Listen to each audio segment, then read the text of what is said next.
بسم اللہ الرحمن الرحیم۔ میرے عزیز دوستو، آپ سب کو ناگ ٹی وی 4 پر خوش آمدید۔ میرے عزیز دوستو، وطن عزیز کی 75 سالہ زندگی میں اتنی سخت جان صاحب فراش ضرور ہے، مگر جان ابھی پاکستان میں ہے۔ دیکھا جائے آج تک پاکستان کے وزرائے اعظم کو جب بھی لیدا کیا تو اقتدار سے زور زبردستی سے کیا۔ اس وقت پاکستان کے 23 کروڑ عوام ایک صاحب فکر و بصیرت ڈھونڈ رہی ہے جو ان کو دلاسا دے سکے، اور ساتھ ہی وطن عزیز میں ایک سوال ابھر کر آ رہا ہے کہ اہل دانش اس وقت باجماعت مایوسی میں غرق ہوئے ہیں، اور وہ سوچ رہے ہیں کس طرح کس زبان سے عمران خان کو، ان کے حواریوں کو، ان کے پیروکاروں کو کس طرح سمجھایا جائے۔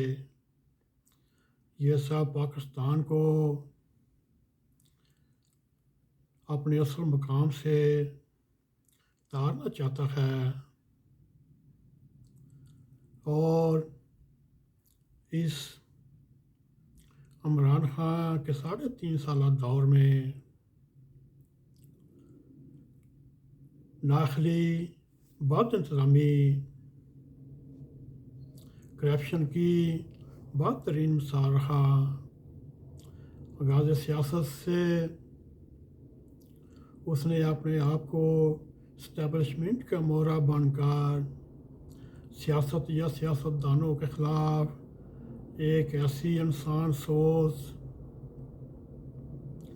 مہم کا آغاز کیا،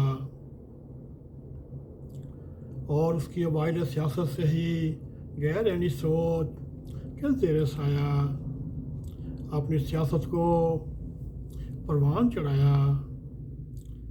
عمران خان کے اقتدار تک پہنچنے کے سفر کو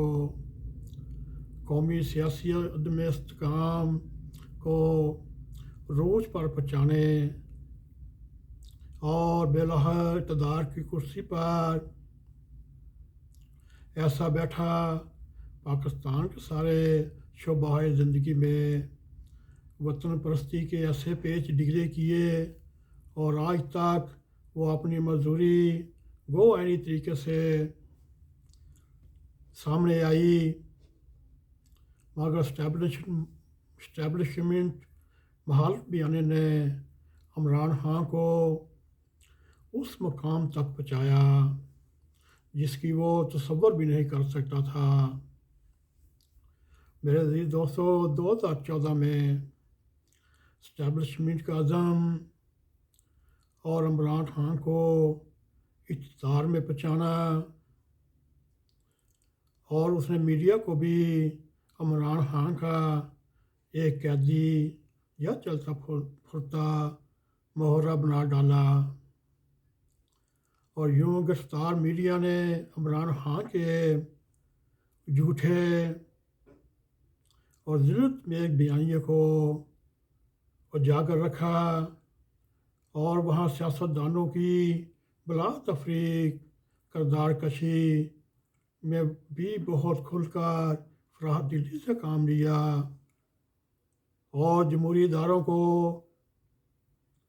اور اس کے پروردہ کے خلاف رائے عامہ کو اکسایا۔ اس وقت